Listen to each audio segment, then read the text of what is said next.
सबको जय मसीह की। प्रभु यीशु मसीह के पवित्र नाम से आज प्रभु का वचन सुनने के लिए मैं सबका स्वागत करता हूं।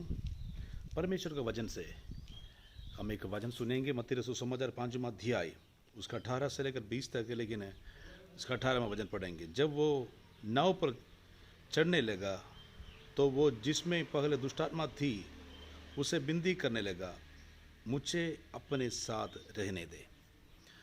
यहाँ पर परमेश्वर यीशु मसीह का सेवकाई में दुष्टात्मा से पीड़ित लोगों को शिफा देना प्रभु यीशु मसीह का सेवकाई की खास एक खूबी था।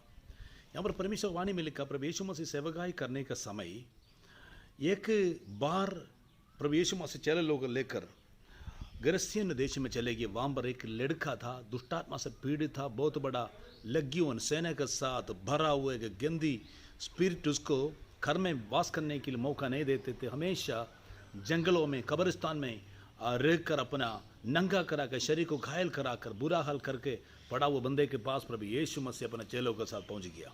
जब प्रभु यीशु मसीह वहाँ पर पहुंच गया था, ये दुष्टात्मा को पता चला, उसको वो आकर प्रभु यीशु मसीह के पास प्रणाम करके मैंने विनती करने लगा, क्योंकि प्रभु यीशु मसीह को आज्ञा दिया था ये दुष्टात्मा ये व्यक्ति के शरीर से निकल जाने के लिए। क्योंकि प्रभु यीशु मसीह के सामने, प्रभु यीशु मसीह के नाम के सामने कोई भी शक्ति, कोई भी दुष्टात्मा खड़ा नहीं होता है, बैठना मुश्किल हो जाएंगे। यहाँ पर हमको मालूम होता 3 प्रकार की यहाँ पर प्रार्थना इसी वचन में पता 5वां अध्याय इसका शुरू से लेकर 20 तक पढ़े तो वहाँ पर सबसे पहला दुष्टात्मा का एक बिंदी था प्रभु यीशु मसीह के सामने। इनका बिंदी यही था, देखो हमें उन सूरों में भेज दे कि हम उनके बिदर जाए।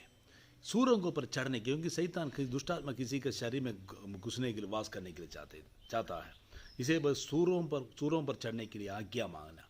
यीशु मसीह क्या किया है, आज्ञा दिया, चलो तुम्हारा मर्जी कर दो। लेकिन ये सारे जाकर सूरों पर चढ़ गया, 2000 के ऊपर था, ये सारे पानी में डूब कर मार गया। और परमेश्वर का वचन बताता लोग परेशान है, क्योंकि ये लोग का बिजनेस का एक अच्छा एक रास्ता था ये लोग का, क्योंकि सूरों को चलाकर पैसा कमाते थे। लेकिन यहाँ पर बाइबल बताता है लोग यीशु मसीह के पास आकर विनती करने, इसका 17 वचन में देखो, हमारी सीमा से चल जाओ। देखो हमारे सीमा से, पहले बोला सूरों के ऊपर चढ़ने दो, शैतान बोला था, दुष्टात्मा बोला, तो बात सुन लिया। अभी लोग आकर विनती किया, प्रार्थना की, प्रभु जी हमारे सीमा को छोड़ कर चल जाओ।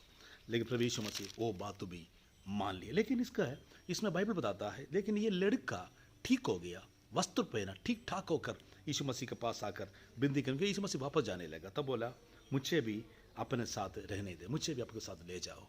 तब प्रभु यीशु मसीह उसको बात नहीं माना। बाइबल बताता है परंतु उसने उसके आज्ञा नहीं दी, उससे कहा अपने घर जाकर अपने लोगों को बात की, तुम पर दया करके प्रभु ने तेरे लिए कैसे बड़ा काम किया है। तुम अपने गांव में जाकर गवाही देना है यीशु मसीह तुम्हारे जीवन में क्या काम किया है। देखो ये जाकर सारे देखो बलि देश में जाकर सुसमाचार सुनाया, सबको पता चला है प्रभु यीशु मसीह चिन्ह और चमत्कार करने वाला परमेश्वर है। आज एक खास समय आप ध्यान से सुनना है, हर एक प्रार्थना को परमेश्वर जवाब नहीं देता। कभी कभी कुछ प्रार्थना को परमेश्वर मना करने का जवाब इसीलिए नहीं देता है, इसका पीछे परमेश्वर का स्पेशल पर्पस होता है।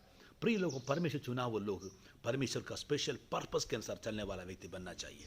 कभी कभी कुछ प्रार्थना जवाब नहीं मिले तो हम नाराज नहीं होना, प्रभु मेरे पाप होगा, नहीं तो परमेश्वर मेरे साथ नाराज होगा, नहीं तो क्या होगा, शायद मेरा प्रार्थना सुनता नहीं होगा। वैसे लोग का दिल के अंदर गलत फहमी आ जाता है। लेकिन आज परमेश्वर की आत्मा बताता है उसका पीछे प्रभु का बहुत बड़ा योजना होता है। वो योजना समझने के लिए क्या करना पड़ेगा, इंतजार करना है। क्योंकि बाइबल बताता है वो लड़का जाकर प्रभु के बारे में बताया, लोग प्रभु का सामने प्रभु के नाम को अंगीकार करना, हमें अजंबा होकर परमेश्वर का महिमा करना शुरू कर दिया। हमारे जीवन में अगर कुछ प्रार्थना का विषय नहीं मिले तो भी ये दुआ करना, प्रभु जी आपकी महिमा मेरा जिंदगी के द्वारा होना है। परमेश्वर आज इस वचन के द्वारा हम सबको आशीष दे, हमारे जीवन में भी परमेश्वर की योजना पूरा करने के लिए प्रार्थना करेंगे। आंख बंद कीजिए, हम प्रार्थना करेंगे। प्यारे परमेश्वर, आज एक खास समय प्रभु हमारे जीवन में एक मौका दिया, प्रार्थना सुनने वाला प्रभु हमारे कुछ प्रार्थना को उत्तर इसलिए परमेश्वर हमें जवाब नहीं देता है। कभी कभी हम निराशा में जल जाए उस बातों को सोचकर, लेकिन प्रभु आपकी योजना क्या है, परमेश्वर आपकी योजना पूरा कर। खास तौर से ये दुष्ट आत्मा से पीड़ित व्यक्ति शिफा होने के बाद प्रभु जी यीशु मसीह के बातों के समय गांव में जाकर गवाही दिया, कितना प्रभु का महिमा हुआ है। उसी प्रकार परमेश्वर आपकी महिमा करने के लिए परमेश्वर हमारा हर एक बात, हमारा प्रार्थना का विषय आपकी महिमा के कारण बनने के लिए परमेश्वर आप सहायता कर।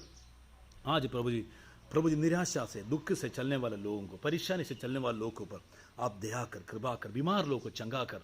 खासों से आज का दिन परमेश्वर का स्वर्गीय सामर्थ्य शक्ति सबका जीवन में कार्य, बीमारियां, परेशानी, दुष्टात्मा का पीड़ा, सब कुछ प्रभु यीशु मसीह के नाम से खत्म हो जाए।